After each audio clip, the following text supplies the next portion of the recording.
इस बदले हुए घटनाक्रम को और पूरी इस मणिपुर के हालात को समझिए। आप क्रोनोलॉजी समझिए। गृह मंत्री बार बार कहते हैं ना, आप क्रोनोलॉजी समझिए। क्रोनोलॉजी क्या है? कल 10 तारीख को कांग्रेस पार्टी द्वारा एक अविश्वास प्रस्ताव लाया जा रहा था विधानसभा में, मणिपुर की विधानसभा में। कई दिनों से बात चल रही थी, पर नोटिस कल का था। मुख्यमंत्री ने, एक माहौल बन गया था कि यह अविश्वास प्रस्ताव आ रहा है और बहुमत उनके पास नहीं है। बड़ी बड़ी बातें की मुख्यमंत्री ने, पर अंत में उनको जान गए कि बहुमत उनके पास नहीं है, अविश्वास प्रस्ताव पारित होगा और उनको इस्तीफा देना पड़ेगा। तो इसलिए आज ही उन्होंने इस्तीफा दे दी है। मैं समझता हूं ये उनकी मजबूरी थी। सैकड़ों लोग मारे गए हैं मई 2023 से, 60,000 लोग बेघर विस्थापित हुए हैं, प्रॉपर्टी जलाई गई है, तनाव है। समाज में लोग आपस में जो मिलकर काम करते थे, मिलजुल कर, वो वातावरण बदल गया है। एक भय का वातावरण है, शक का वातावरण है। और पिछले 20 महीने से हमारे फ्रीक्वेंट फ्लायर प्रधानमंत्री दुनिया भर का दौरा करते रहते हैं। कल फ्रांस और अमेरिका जाएंगे, पर मणिपुर को नहीं गए हैं। तो ये देरी हुई है। इस्तीफा, मुख्यमंत्री की इस्तीफा जो अभी दिया गया है उसमें देरी हुई है, पर जिम्मेदारी तो गृह मंत्री की है। गृह मंत्री ये तो एक कठपुतली थे बीरेंद्र सिंह, असली सूत्रधार तो गृह मंत्री थे।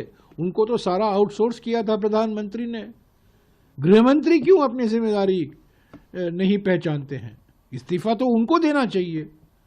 और प्रधानमंत्री 20 महीने से क्यों नहीं गए हैं मणिपुर? सब देशों, दुनिया भर का भ्रमण कर रहे हैं, हर राज्य में जा रहे हैं, चुनावी प्रचार कर रहे हैं, उद्घाटन कर रहे हैं, इनॉग्रेशन कर रहे हैं, पर मणिपुर नहीं गए हैं। और अभी अभी मैंने पढ़ा 20 तारीख को, यानी कि फरवरी 20 को वो गुवाहाटी जाने वाले हैं।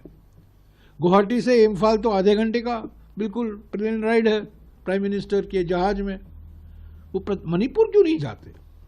तो ये इस्तीफा पहला कदम है। मणिपुर में स्थिति इतनी बिगड़ गई है कि मैं नहीं समझता हूं कि एक नया मुख्यमंत्री आने से कोई फर्क पड़ेगा।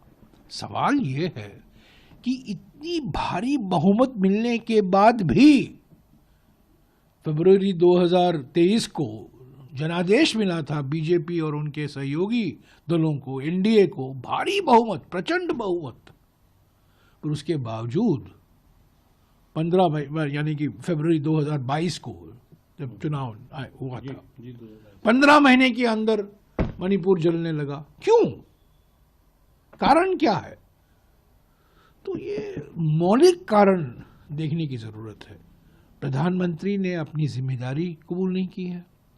गृह मंत्री बिल्कुल असफल हुए हैं, असमर्थ हुए हैं।